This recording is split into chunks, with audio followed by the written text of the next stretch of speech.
listener production.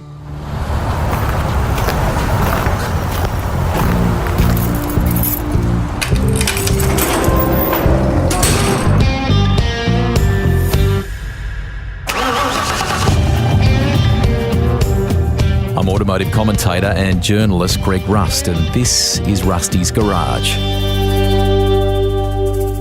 For this episode, I'm on the Gold Coast to catch up with an old colleague, the 1980 Formula One world champion, Alan Jones. For many years, we shared the desk at Channel 10 covering the sport. AJ came through an era of hard races, no quarter given, unafraid to shape up to rivals, and no BS when he spoke about the sport. He still has, as you'll hear, that straight-talking style which many fans admire. He shared the track with some absolute legends back in the day. We'll talk about a few of those. And he very proudly gave one of the sport's most famous teams, Williams, its first world title. And Alan Jones from Australia in the British Saudia Williams has won the Grand Prix. We'll reflect on the passing of Sir Frank and his recollections of working with the technically innovative Patrick Head. The cars were very different back then. Alan came through a pioneering period of development, and F1 was at the cutting edge of that exploration. He even tested a six-wheeler at one point. At the peak of his powers, he shocked everyone by stepping away from Formula One in the early 80s, seemingly worn out with life in the old dart, England, and in need of a recharge at home in Australia. He would be lured back when he didn't get the same buzz from specialist cattle farming of all things, but the comeback didn't yield another world title, and he definitely had more than one in him. There were overtures from Ferrari and a funny story about a supposedly secret meeting with Enzo. He freakishly missed being on that ill-fated flight with Graham Hill, and in another flying story, he had his own plane on standby when he knew that it would be a frustratingly uncompetitive showing for the Beatrice Lola. There were stints at Bathurst, in touring cars, and with the late Darrell Eastlake and Barry Sheen covering the sport for Channel 9. Now, some of you have sent in questions. I can't get to all of them, but we've weaved in a few into the discussion. I sense that AJ isn't doing a huge amount of these interviews anymore, so we're very proud to get him on. Remember, to keep it in perspective, he's frank, he's earned the right to his opinion, and come through that very different era I spoke about. We begin with his thoughts on the new generation of F1 cars and if he feels they've made a step in the right direction. Well, with all due respect, Greg, I mean, I've been saying this for 10 years. I mean, the car needs to be less aerodynamically dependent and more reliable on mechanical grip. And that's exactly what they've endeavoured to do, and it makes you be able to follow the car in front a lot closer. And who knows, they might even get back to an anomaly called overtaking.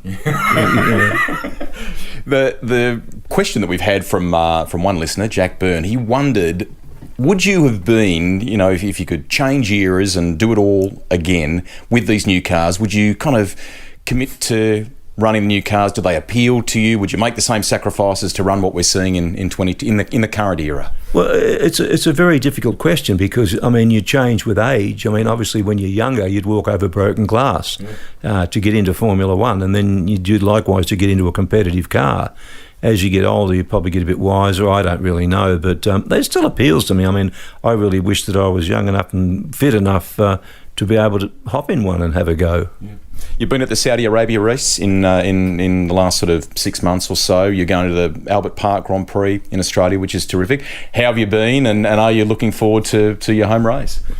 Well, I've been pretty good. I mean, I've had a couple of medical issues, not death-defying or anything, but I guess when you get to be my age, you're always going to have a few things like an old car,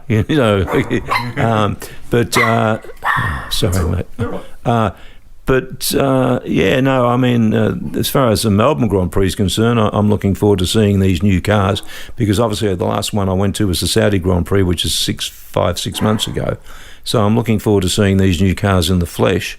As far as going to Albert Park's concerned, I'm not all that fussed about that, but I'm just looking forward to seeing the cars. Do you watch Drive to Survive, and what do you think of the modern-day Formula One personalities? Because you're always a straight shooter, and I love the style that you brought during your era, but it's different now. It's a big show, mate, in that regard, isn't it? Well, you've hit the nail on the head. It's a show. It's a big show. I have not seen one episode of it because I I mean, I'll watch Formula One, I'll watch MotoGP, which is my preference now. I'll watch it all night, all day, every day. But I just don't like the theatrics of it all now. I mean, pretty soon they'll all be turning up with their own makeup artists. I'm sure Lewis does that anyway, but certainly with his jewellery advisor. But yeah, I mean, I like the aspect of the cars, but I just don't like a lot of the peripheral crap that goes on with Formula One at the moment. I used the word sacrifice there before. You made a lot of that when you were younger. People would be quite intrigued. I think you literally went to England with like 50 quid in your back pocket. Is that right? I did, and it wasn't by choosing, obviously. My old man very inconveniently went broke on me. So I took off over there on the basis, and I must admit I did that because he said he would send me money periodically for me to survive, which he forgot to do on several occasions. But no, I mean, it taught me a great lesson in life. You know, I got together with an old friend of mine, boyhood friend, Brian Maguire. We bought and sold minivans and caravans and so forth, and you did quite well out of that, I think, you guys too. For sort of in your late teens, it turned into a good little thing, didn't it? Oh, massive! Brian went on to become really big in it. He owned a company called Windmill Caravans, and made a lot of money. He bought a Williams and raced it in the English Formula One. Excuse my dogs barking in the background. I'll just get out and kill them in a minute. No, but, you know, we used to buy and sell them. We used to buy them on the Thursday or Wednesday, run a hose over them, drive them down to Earls Court, park them on the curb with a for sale sign on them, and by Saturday or Sunday, 95% of them were sold. And we used to make good money. I mean, at one point, Brian and I remember one weekend we made $2,000 each, pounds. And that was a long time ago. A lot of money. I mean, that would be the equivalent of making $20,000 or something now. I'm not sure.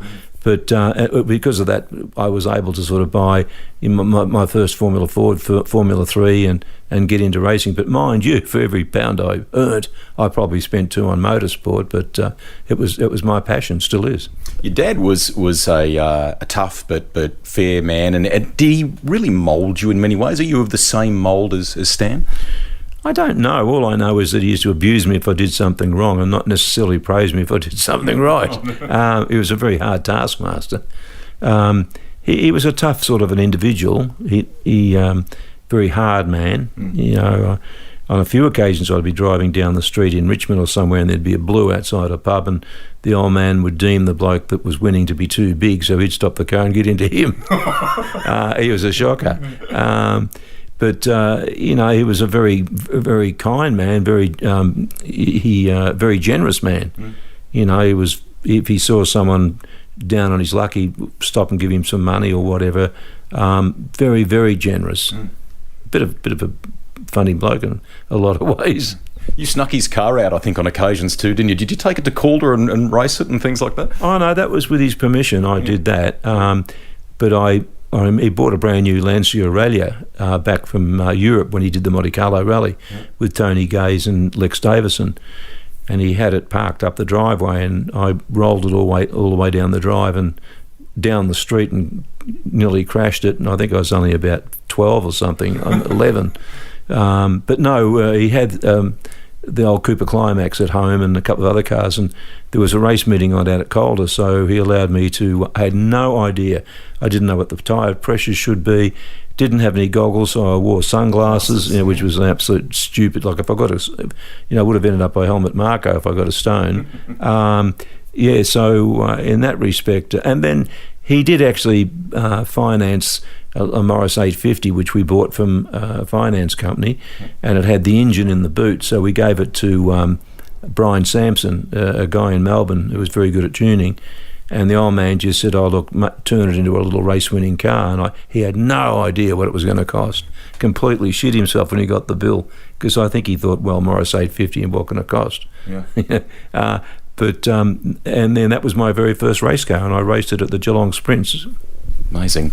In the English chapter for you, or the European chapter, I mean, no internet back then, no mobile phones, things like that. You talked about the business that you had and how that helped get things going. But how did you stitch some of the race deals together? Were you good at the hustle and learning to talk to people about the commercial side of the game? Well, you had to be. You know, I mean, I keep saying to Christian, you got to work the paddock. You know, and he says, "What do you mean?" I said, "Well, what I mean is you got to work the paddock, you idiot." You know, like I don't know how to. But, you know, I always made a point of, you know, if I went to a race meeting, going and talking to people and making sure I introduced myself. And there was a couple of occasions where I raced a Formula Atlantic car at Silverstone. And these guys, I had a phone call from someone at March that said, this guy bought a March, a second-hand one, he wants a driver. And I'd been doing a lot of testing for March down at Goodwood and everything. They said, go down and, you know, have a talk with him, see what he thinks. So I got the address and I went down there, and there was this Nestle truck parked outside this address. And I thought, oh, maybe he's a distributor or something. That was the transporter. And at that stage, I didn't have much of a choice. But it was a March with a Ryan Falconer body on it. And so I agreed to race it at Silverstone for an Atlantic race there. And we were lucky enough to win the race, which there's been a few things in my career which have been a little bit of a turning point, that, you know. And so I gave them a list of things to do for the next race meeting, which was at Alton Park. Anyway, I drove all the way up to Alton, and there it was in the transporter. It hadn't been taken out from the time I finished the race at Silverstone, and to the extent where some of the wishbones had a bit of rust on them and everything. Well, I just said, you blokes are kidding, aren't you? I said, look, I'll give 110%, but, you know, if you guys aren't going to prepare the car for me, just forget it. The point I'm making is that I refused to drive the car, but then I made bloody sure that I went around the paddock and told everybody why I wasn't driving the car, and that they weren't giving their part and I was giving my part. And that made people sit up and think, well, you know, he's obviously fair dinkum about all of this. And it was only about a week later that I had a phone call from Harry Stiller that said, we've got this March. And I knew he had this bloody March. It was a brand new state-of-the-art bloody thing. And we're having Bev Bond, who was driving for him, is having a lot of trouble with understeer. Can you come up and, because I've been doing a lot of testing for March, as I just said to you. I said, yeah, sure. So I rang up Robin Hurd and said, Robin, can you do me a favour and meet me at Silverstone? And he knew Harry Stiller, obviously, and give me a bit of a hand to tune this thing up or get it going. He said, yeah, no worries. Robin was fantastic like that. So we met and I jumped in it, and it didn't have that much understeer, but it had a bit. So we just tuned that out of it. And I ended up by going about a second under what the qualifying time was for the last race. Bev Bond immediately became team manager and I became the driver. We try and teach kids now about, resilience, perseverance. I mean, you talked about some of the little challenges along the way there and how you absolutely kept at it. Did you ever get disenchanted and think, I can't keep doing this, I can't keep going, or you just kept at it? Both. I got disenchanted. I got very down. When you're an Australian living on the other side of the world, you haven't got mum to run home to have the roast meal. All you've got is a grubby little flat somewhere. So you get pretty disenchanted quite easily. But I think, I don't know whether it was ego, stupidity, ignorance, I don't really know, maybe a mixture of all, but I just was never going to give up. And I kept, I used to, even when I got a vegan-tuned Formula 3 engine out of George Robinson, I used to ring up George every day without fail for half an hour, 45 minutes after dinner and have a chat with him. Because George did me a huge favour. He introduced me to GRD. He told them that if they supplied me with the works car chassis, he would supply me with the engine, and that together gave me the works GRD drive, which in turn was sort of responsible for me meeting Harry Stiller in a funny story. So that's how things turn around. But no, I was always very determined. Always very determined. To top up the bank balance during some of that early phase, you would do sometimes two things. Immediately what springs to mind is going off and doing Can-Am, for example, and there's a title win there. People would love to know about those cars. Did you enjoy driving them? What was that like? I loved driving the Can-Am cars, and how that came around was that when I won the 77 Austrian Grand Prix for Shadow, Don Nichols, who was the owner of Shadow, said, Alan, would you come over and drive the Can-Am car at Ontario, I think it was, or somewhere like that. I think he might have had a bit of a blue with Jackie Oliver, hadn't paid him or something, and Jackie had obviously said, well, I'm not driving it unless you pay me. So Don Nichols said, I'll get stupid in. So he said, I'll fly you over first class. I'd never flown first class, and I remember hopping on the jumbo, and they had this great big bowl of champagne in the middle, and I said, how long's all this been going on? So I raced the car at Mossport and did reasonably well. I think I qualified at second or third. And then he said he had a newer model, Singer type one for Riverside, and I like Riverside. Mm-hmm. And I said, yeah, sure. So I went over and did Riverside, and it was because of that I qualified on the front row of the grid and gave the Haas car a bit of a hassle, excuse the pun, that I got to know Carl Haas quite well, and he asked me if I'd like to drive for him in the 78 thing. And at that stage it was 1977, and I was driving for Shadow, and there was all sorts of things going on. I hadn't completely done a deal for Formula One. I was talking to a few people, but nothing concrete. So I thought, right, I'll agree to a deal with Carl, because at least that gives me a drive for 78. Yep. And then, because if nothing comes in Formula One, I've got an income, and I'm doing Can-Am. So as it turned out, I did the deal with Frank Williams, and he allowed me to do Can-Am, which is a little bit unusual, you know. So and I ended up by winning the Can-Am championship, and I like racing in America, because when you've been living in England for the amount of time I was, the weather was pathetic, and you'd go across to America, the weather would be a lot better, and you'd have hamburgers and things like instead of soggy old bloody things. And then I did reasonably well in Formula One in terms of, we had that little 06 up where it shouldn't have been. So really from that point on it was onwards and upwards.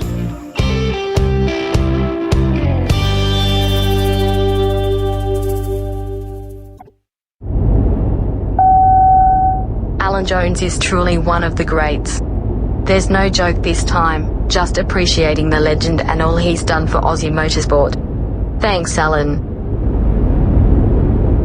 You came through a great period of innovation in the sport as well, in all sorts of ways. I think you've reflected somewhere about Patrick Head, maybe even working with Balsa at one point and stuff like that. Were there some innovations at the time where you were like, far out, I'm not sure about this, and they worked, or maybe even the other way that you thought were ridiculous? No, not really. I mean, I had an unbelievable faith in Patrick. I mean, he was fantastic. You talk about Balsa, that was at Ricard. We went down there testing, and Patrick wanted to try longer side on the wing at the back. He wanted to put side planes, yeah, right, that went much further down towards the ground, and they were made of wood. And I said, Patrick, what's going on here? And then Patrick, being typical Patrick, he said, bloody warplanes were made of wood and this. And anyway, by the time he'd finished, I thought they were the business. Yeah, exactly. So anyway, we tested all day, and that was one of the, I always remember that day, because we started at 8:30 in the morning and finished at 7 at night. And I think I had half an hour out of the car for lunch. We went back to the motel that night, and I just collapsed and slept in my clothes. It was a huge day. Never done so many Ks in a car in my life without hopping out. Yeah. But we were just determined to get the most out of the car and try whatever was necessary to get the job done. I'm glad you bring him up, and I'd like to talk about Frank as well, because sadly we lost him in November last year. But Patrick was always very, and I think he quite liked that quality about him. He was very, the driver's just like a part of the car. They're replaceable. You could be a bit like a light bulb, I think he used to say. We could change light bulbs if we need to, wouldn't he? Well, yeah, I mean, Patrick was very, very competitive. So was Frank, but probably not quite so verbal. Like I remember I went wide and my back left-hand wheel scraped the wall at Long Beach. You'd think I'd written the thing off. What the bloody hell are you doing? I said, Patrick, I'm trying, mate. Like when you try, sometimes it drifts a little bit wide, Anyway, what used to happen then, if we had a mechanical failure, I'd go up to him and say, Patrick, what the bloody hell do you think you're doing? And it got to the stage we'd say, Patrick, Alan won, Patrick nil, and that sort of that lightened it up a little bit. Good. So we had a great relationship, but we both knew that we were super competitive and didn't take losing lightly at all. Weren't very philosophical about it. You did some wonderful things for the Williams family, notably winning their first world title, mate, in 1980. Sadly, he left us in November last year. Just couple of little recollections on Sir Frank Williams, if you can. Oh, well, look, what do you say about Frank? I mean, he was just a racer. He was just a complete racer. Like, how he continued on for the time that he did, I do not know. An able-bodied man. I mean, that's why Patrick gave it up. That's one of the reasons I gave it up. I just couldn't stand the crowds, the aggravation. I mean, you'd go to Monaco, there's all those steps and all these people around you and the politics and all the bullshit you had to go through. And he was in a wheelchair. I mean, unbelievable, but he was such a racer that he used to cut through all of that. And you talk about, I mean, he used to go down to Saudi Arabia, and when he was trying to get sponsorship for the car, they would tell him to come down, say, on the Wednesday, and put him in the waiting room at one of their offices. They wouldn't see him until the Friday, and they'd have the audacity to walk past him knowing that he was there, and he knew that they were there. It was some silly test they were putting him through, I don't really know. But Frankie wouldn't go. He'd sit there until he saw them. And yeah, exactly. You know, he spoke 2 or 3 languages fluently. He spoke Italian, French, whatever it took to get the job done. You know, he was just he was an unbelievable man. I mean, apart from the fact that he was in Formula One and what he did in Formula One, we all know about his history now. But as a man, he's just someone to be looked up to. A great indicator of the competitive human being that you are is that when you ultimately scored your first race win for them, you were, I'm sure there's a level of pride there, but also a little bit miffed because it wasn't their first win. You desperately wanted to give Williams its first win, didn't you? Oh, absolutely. I mean, in 1978, we were only a one-car team. And that little car should have won a Grand Prix. I should have won Long Beach in that car, but we had electrical problems. And of course, I knew what we were all going through. I knew the sacrifices that Frank and Patrick made, and you know what the work we were putting in, and what we were going through to get that elusive win. I mean, we were super happy to get on the podium, and also, of course, when you get points, it helps financially to further the development in the car, whether it be this one or the next one.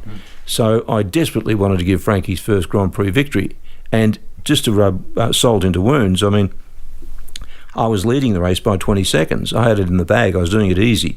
And that stupid bloody water thing cracked an inverter. And, I mean, I'm glad that Clay won and I'm glad that Williams won, but I was pissed off. And I did something which is probably a bit naughty.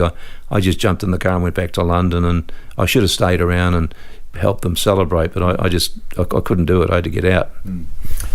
Record book says 12. You and I have had this conversation on the desk at Channel 10 many times. Should have been 13. Tell me a little bit about, with the benefit of time, have people come to you and said, I think it was the Spanish Grand Prix, wasn't it? Was that the one that you should have? Has someone said, really, you should have been, formally given that? Oh, absolutely. I mean, the people that know, I should have been. I mean, I went there on the Thursday. I did my practice on the Friday. I did my qualifying on the Saturday. Went there on the Sunday morning, did the warm-up, fronted up onto the grid, went off and did the race, did the full distance, won the race, was given the trophy by King Carlos, or whatever his name was. Carlos, and so I did the full catastrophe. I mean, I won the Spanish Grand Prix.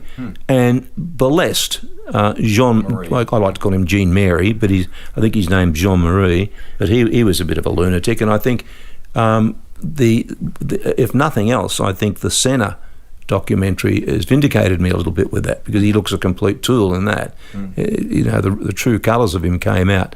But anyway, he stacked on a turn because his wife didn't have a chair or something. I don't know, but he declared the race null and void, which really pissed me off, because that would have been A, more points, and B, it would have been another Grand Prix on my CV. But the very next meeting was the French Grand Prix. And the two Legiers were on the front row of the grid, because they were all celebrating Saturday night and running around drinking champagne and carrying on. And we just did a really good start and wore them down, past Lafitte, past Peroni, and ended up by winning the race. And when I pulled up, they gave me this huge Union Jack, which I went around on my slow-down lap, waving it in all their faces. And then when I went back to the podium, I wouldn't go up on the podium while he was still there, because he was a megalomaniac anyway. So they asked him to please step down off the podium because it was TV, for TV. Yes. He was well pissed off at that. So, what goes around comes around. Having said that, I'd still rather have the Spanish Grand Prix on my CV. Most definitely. When you won that title in 1980, you were the first Aussie at the time since the late great Sir Jack Brabham to do it. You're the last Australian to win the crown. Give people a sense of the kind of reaction it had back here, because now we're in this internet age where stories pop up immediately. There's something on social media, immediately something like that happens. A bit different then, where you've got to wait for magazines or newspapers and so on. I mean, did you get a phone call from Malcolm Fraser? Probably was the PM back then, was he? Oh, I did, absolutely. He gave me an MBE. He was a real enthusiast. I liked old Malcolm. Plus, also, he was a Simmental breeder, so I was breeding Simmental cattle as well. But I think I was just at the beginning where Aussies were starting to get it on TV, and I have people coming up to me now and saying, you were the reason I was up late and all that sort of business. And in that respect, I was probably just a tad early. But in one respect, in my own mind, I'm probably a bit glad, because I don't know whether I could stand this bullshit at the moment, like all this social media, or Fred Friendly on his mother's armchair down in her basement, on his laptop, but being as brave as buggery. I just don't know whether I could cop all that, to be honest. What about the car that year? I mean, you were in Saudi Arabia not all that long ago for the race. They had some cars doing demonstration laps, I think, with David Coulthard and maybe Damon Hill. They sounded amazing. What sort of memories does the car of that year evoke for you? Well, my car sounded really good. I mean, often people come up to me, and even I think it was even Jonathan Palmer or somebody said to me not so long ago, your car always sounded good. And I think it was because Patrick had the exhaust coming out from obviously the side of the engine, because that's where they come out of, but he had them wrapped around to come under the wing, and I think that gave them a pretty distinctive sound. And I think Patrick was one of the very first people to cotton onto the idea that the hot fumes from the exhaust underneath the wing probably helped it be a bit more efficient. And I don't think anyone ever cottoned onto that. They thought we just had the exhaust there to get it out of the way of the airflow from under the car. But no, it always sounded good. You got to meet Enzo Ferrari, and there were, I think, 2 opportunities with them that sadly did not come to pass, weren't there? Well, yeah, I was very fortunate to meet Enzo Ferrari. I mean, I am a major enthusiast. I am a major car perv. So, when you have the opportunity to meet someone like Enzo Ferrari, it's a thrill. And I got a phone call from Montezemolo after I'd won the 77 Australian Grand Prix. And he said, what have you got lined up for next year? And I said, well, nothing at this stage. And that's, of course, when I decided to do Can-Am. That's why I thought, well, at least I'll tee up something. And he said, he asked me a really silly question. Would you like to drive for Ferrari? Well, hello. Name me one Grand Prix driver that would say no to that. So anyway, I said, yes, of course, I'd love to. He said, all right, well, we'd like you to come over to Italy and meet Mr. Ferrari and have a talk. And I said, what time would you like me to leave? And he said, but we must keep it very secret, because we don't want people to know about it, because when we sign you up, we'd like it to be like a surprise or whatever. He said, so if you fly into Milan, we'll have somebody from the factory pick you up and drive you down, and you can meet Mr. Ferrari, and we'll talk about it. So, but, keep it secret. So I landed in Milan, got off the plane, got into the area, and here's this bloke in a pale blue pair of overalls, a huge with Ferrari written all over him, with a big sign above his head, Alan Jones. So, I mean, like Harry the Goose would know, hello, what's going on here? So he whacked me in this prototype Ferrari, took me down to Modena, and there I got out and met Signor Lardi, Piero Lardi. He was in a Fiat 500. And I thought, well, who's this shit kicker? And little did I know that he was Ferrari's son. And so he took me around, and I went to the villa where Ferrari used to have his office, which was right in the middle of Ferrano, the test track. So I sat in the waiting room, and very theatrical, big double doors opened up, and I went in there, and here he is behind the desk, as white as a sheet. And I thought, geez, he's not a well man. Anyway, he asked me all these questions, and Montezemolo hit the nail on the head. He said, he will ask you, why do you want to drive for Ferrari, blah, blah. And that's exactly what he did. And Montezemolo said, this is what you'll say. Well, you'd workshop the answers. Yeah, pretty much. Would you be prepared to live in Italy? And I said, I'd live on the North Pole. What do you think you can do with Ferrari? With you, I was doing a bit of crawling. With your car, sir, I think I could become world champion. Blah blah. This is all the bullshit they want to hear. So I ended up actually signing a contract, and then he said, if I'll level with you. He didn't say at this stage. I'd kicked out by this stage. I was talking to Ozzy back with Lardy. We are trying to get a North American driver for our sales. We are talking to Mr. Andretti. If Mr. Andretti doesn't sign with us, we'd like you to sign. Mm-hmm. But I'd already signed, so we will activate your contract. I said, okay, that's great. So I used to go down to one of the train stations in London because for whatever reason, Autosport used to come out early. And I picked it up, and Andretti re-signs or signs for Lotus. And I went, oh yeah, I'm a Ferrari driver. Didn't hear anything for a couple of weeks, and I thought, this is very strange. So I eventually phoned them up, and they said, well, you know how we told you we wanted a North American driver? I said, yeah. Well, we have signed Mr. Villeneuve. I went, oh, okay. I didn't even know he was in the scale of things. So that's what happened. And they signed Villeneuve, and I immediately got on the phone to Frank and said, I've been giving a lot of thought to this. I'd love to drive for you. At that stage, wanting to drive for Frank Williams versus Ferrari were two very different things. So anyway, as it turned out, it was the best thing that ever happened to me because they gave me a great car, and then every time, as I've said this 100 times, every time I used to out-qualify the Ferraris, I'd drive down pit lane and give them a little bit of a wave, and it might have only been with one finger, but it was a wave. And, so that was very enjoyable. But I think that, yes, everyone would like to drive a Ferrari, but I'm really happy I ended up going with Frank because we grew together. We created a legacy, and it's something I'll never regret. It was an amazing decision. Didier Pironi, I think, was the other opportunity with them. I think, was it not, that with Ferrari?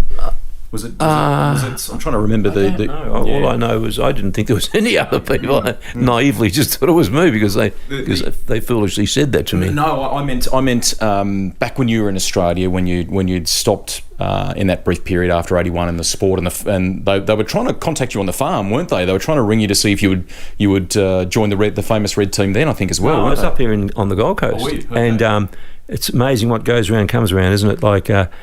At the end of the day, if we can't get Mr. Andretti, we would like you. And then when Pironi had his shunt, they phoned me up and said, we would like you to come back and drive the car for the rest of the year. Are you interested? And I said, yes, which, of course, at that point I really wasn't, but I thought I'll fuck them around because, because I'm a Scorpio and I cut my nose off to spite my face. And that's exactly what I did. And in the end, guess who they got? Mr. Andretti. And then the bugger went and put it on pole at Monza. And I thought, oh, no, Jones's Law is at work again. The thing for me, I'm not a massive believer in regret, right? You make the best decision that you have at the time. Yeah. When you look back on it now, that period that you spent away from the sport before you came back in the early 80s there, would you change that? Would you do that differently? I mean, you went off on the farm and escaped it for a time. How do you compartmentalize that now? Well, you do what you do at the time you do it. And there's probably on reflection, yes, I probably did knock it on the head a bit early because I soon realised I wasn't a bloody farmer, that's for sure. And that's why I was on the farm and I broke my hip. I got bloody bucked off a horse.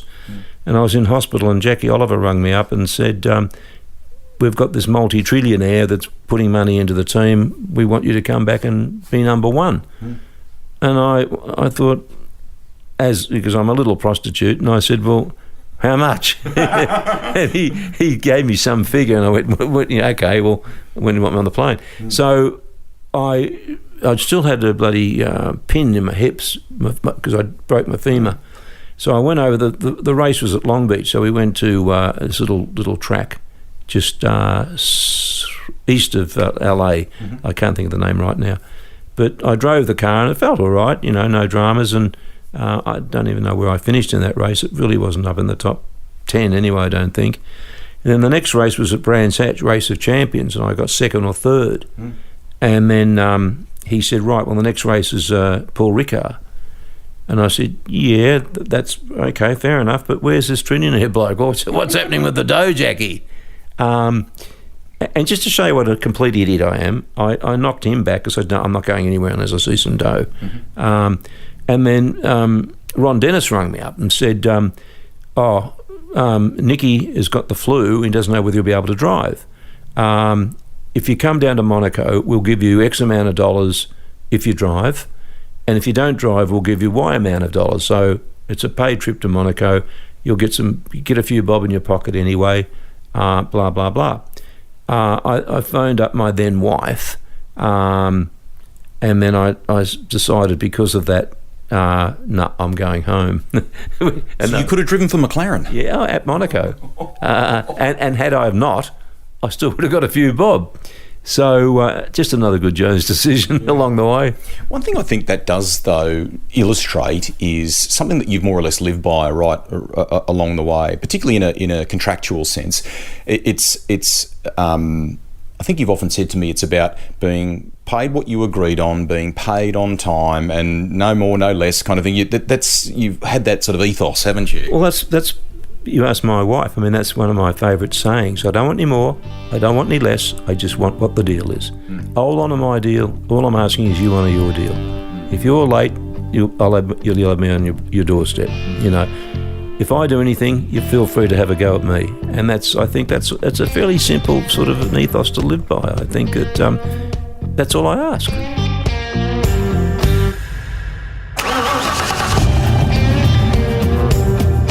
That's the end of part one of my podcast with 1980 F1 World Champion Alan Jones, all part of a special limited release to celebrate the return of the Australian Grand Prix after 2 years in park because of the pandemic. Now, as is our policy, part two is in the library and ready for you to enjoy right now. So if you want to shift it into gear, you'll enjoy some recollections of his work with the late Darrell Eastlake and Barry Sheen at Channel 9 covering Formula One, giving Ferrari the runaround when they wanted him to come back and drive for the famous Red Squad. Memories of racing the old Nürburgring and winning at Hockenheim, plus a Tassie tussle with Wayne Gardner and Mark Scaife, and racing the Ford Sierra RS500 Cosworth.